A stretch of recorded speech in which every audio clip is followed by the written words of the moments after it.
Wasiat Sakti Sabdo Palon kepada Syekh Siti Jenar. Dikisahkan Sanali Ansar, Syekh Siti Jenar atau Syekh Lemah Abang, menerobos pedalaman Majapahit untuk mencari pertapa Buddha dan para ahli yoga Hindu yang kabarnya banyak bermukim di sana untuk diislamkan. Begitu beratnya kala itu masyarakat Majapahit dirubah keyakinannya membuat beliau bingung dan penasaran dengan ajaran sebenarnya rakyat Majapahit, karena tidak bisa mengislamkan rakyat Majapahit sepenuhnya.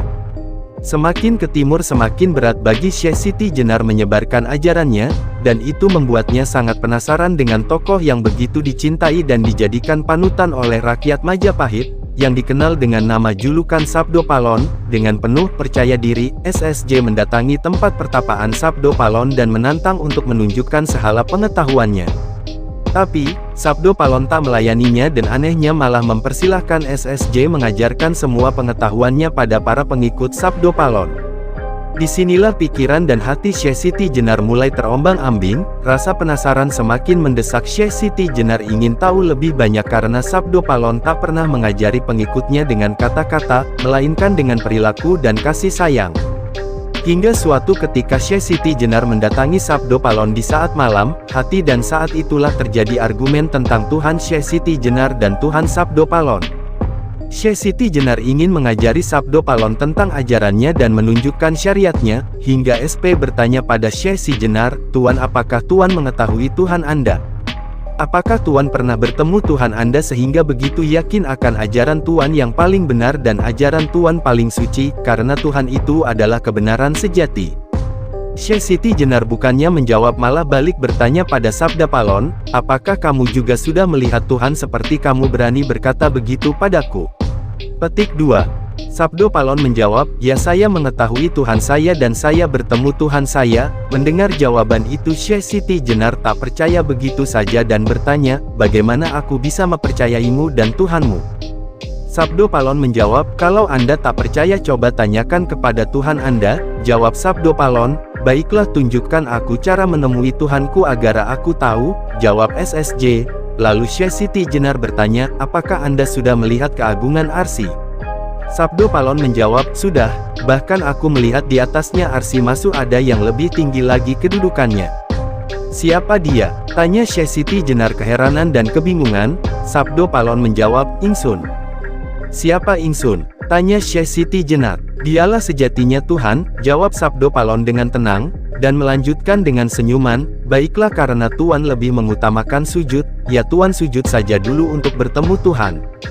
Untuk memuaskan rasa penasarannya Syekh Siti Jenar mau melakukan itu namun sebelumnya berkata, "Jika aku tidak bertemu Tuhan maka kamu dan seluruh pengikutmu harus masuk agamaku," kata Syekh Siti Jenar dengan keras dan sombong yang dijawab dengan senyuman oleh Sabdo Palon.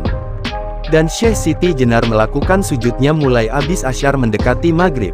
Dalam sujudnya, Syekh Siti Jenar tidak ingat apa-apa lagi hingga akhirnya dia bersujud selama 7 hari 7 malam. Melihat hal itu Sabdo Palon merasa prihatin dan kemudian membangunkan Syekh Siti Jenar.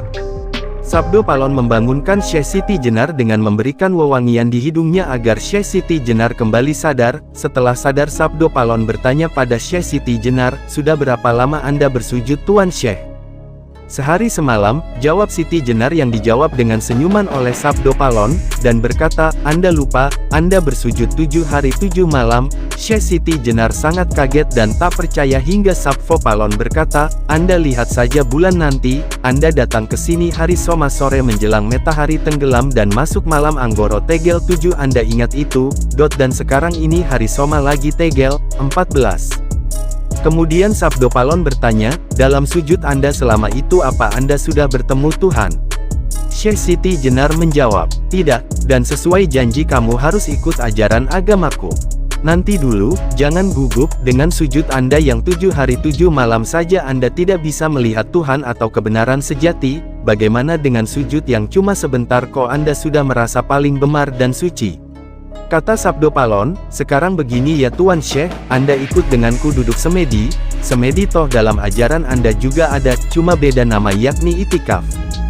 Dan Syekh Siti Jenar pun menurutinya, dengan izin Tuhan YME, Gusti Kang Akaryo Jagat.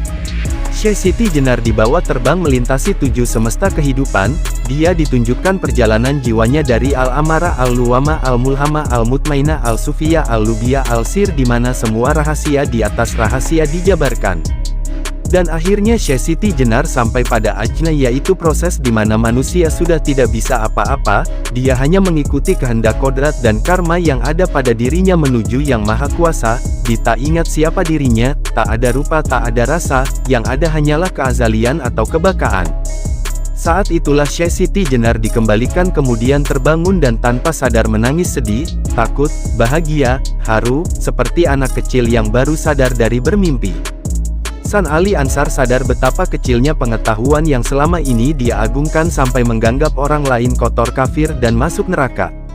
Seiring waktu Sabdo Palon pun tersenyum menatap Syekh Siti Jenar yang masih tertunduk menangis karena bahagia, sedih, salah, takut, penuh keharuan dan sebagainya.